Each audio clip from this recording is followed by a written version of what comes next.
दोस्तों, अभी हाल ही में बिहार में 1,20,000 शिक्षकों को नियुक्ति पत्र दिया गया। इनमें 70,545 प्राथमिक शिक्षकों को नियुक्ति पत्र मिला है। बिहार सरकार इस पर अपना पीठ थपथपा रही थी, लेकिन इस बीच सुप्रीम कोर्ट के एक फैसले ने नवनियुक्त शिक्षकों, अभ्यर्थियों और सरकार की टेंशन बढ़ा दी है। सुप्रीम कोर्ट ने एनआईओएस से डीएलएड डिप्लोमा करने वाले को 2 वर्षीय डिप्लोमा के बराबर मानने से इनकार कर दिया है। सुप्रीम कोर्ट ने कहा कि एनआईओएस से 18 महीने का डीएलएड डिप्लोमा करने वाले और 2 साल वाले डिप्लोमा के बराबर नहीं हो सकता। आपको बता दें कि मंगलवार को सुप्रीम कोर्ट की बेंच ने हाईकोर्ट के उस फैसले को रद्द कर दिया, जिसमें एनआईओएस से 18 महीने का डीएलएड डिप्लोमा प्राप्त करने वालों और 2 साल के डीएलएड डिप्लोमा वालों को बराबर माना गया था। सुप्रीम कोर्ट ने यह भी कहा कि national council for teacher education यानी एनसीटीई ने एनआईएस के 18 महीने के डिप्लोमा को टीचर्स रिक्रूटमेंट के लिए एलिजिबिलिटी के रूप में मान्यता नहीं दी है। आपको बता दें कि नैनीताल हाईकोर्ट ने यह फैसला सुनाया था कि एनओएस से किया गया 18 महीने का डिप्लोमा कोर्स 2 साल के डिप्लोमा डिग्री के बराबर है। इसके बाद उत्तराखंड सरकार और जयवीर सिंह व अन्य ने सुप्रीम कोर्ट में इस फैसले के खिलाफ याचिका दायर की। सुप्रीम कोर्ट की जस्टिस बी.आर. गवई और प्रशांत कुमार मिश्रा की पीठ ने याचिका स्वीकार की और नैनीताल हाईकोर्ट के फैसले को रद्द कर दिया।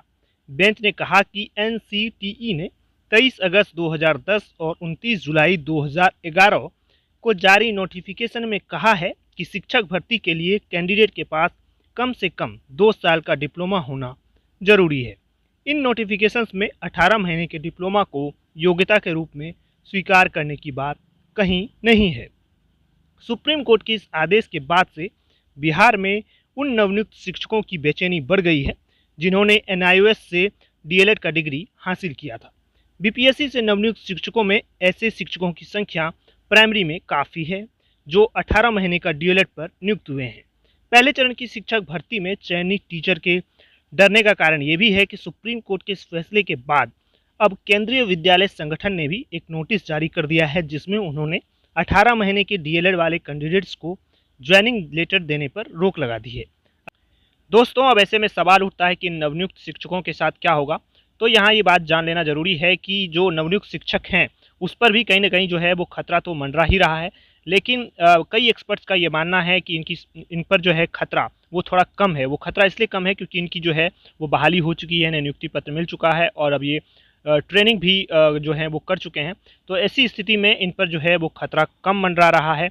लेकिन अब जो आगे जो बहाली होने वाली है, जो दूसरे फेज की जो प्रक्रिया चल रही है इस वक्त बिहार में शिक्षकों की भर्ती का, जो 70,000 जो फॉर्म आए हुए हैं और उनमें जो अभ्यर्थियों ने जो फॉर्म भर दिया है और आने वाले समय में 7 दिसंबर से जिनका एग्जाम भी शुरू होने वाला है, ऐसे अभ्यर्थियों को सबसे ज़्यादा दिक्कत है। लेकिन जो नवनियुक्त शिक्षक जो शिक्षक बन चुके हैं उन पर भी खतरा तब हो सकता है वैसी स्थिति में जब कोई भी जो अभ्यर्थी हैं या कोई और अगर इस मामले को जाकर चुनौती दे देते हैं कोर्ट में कि इन लोगों को हटाया जाना चाहिए, तो फिर जो कोर्ट का डिसीजन होगा वो डिसीजन जो है सरकार को मानने के लिए मजबूर होना पड़ सकता है।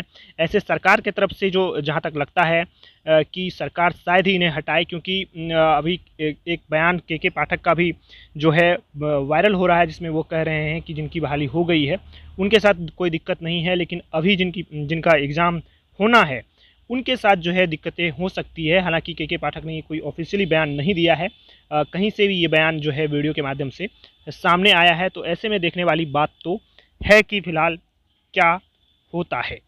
देखते रहिए पब्लिक वाणी। अगर आपको हमारा वीडियो अच्छा लगे तो हमारे चैनल को सब्सक्राइब कीजिए, लाइक कीजिए और हमारे वीडियो को शेयर कीजिए।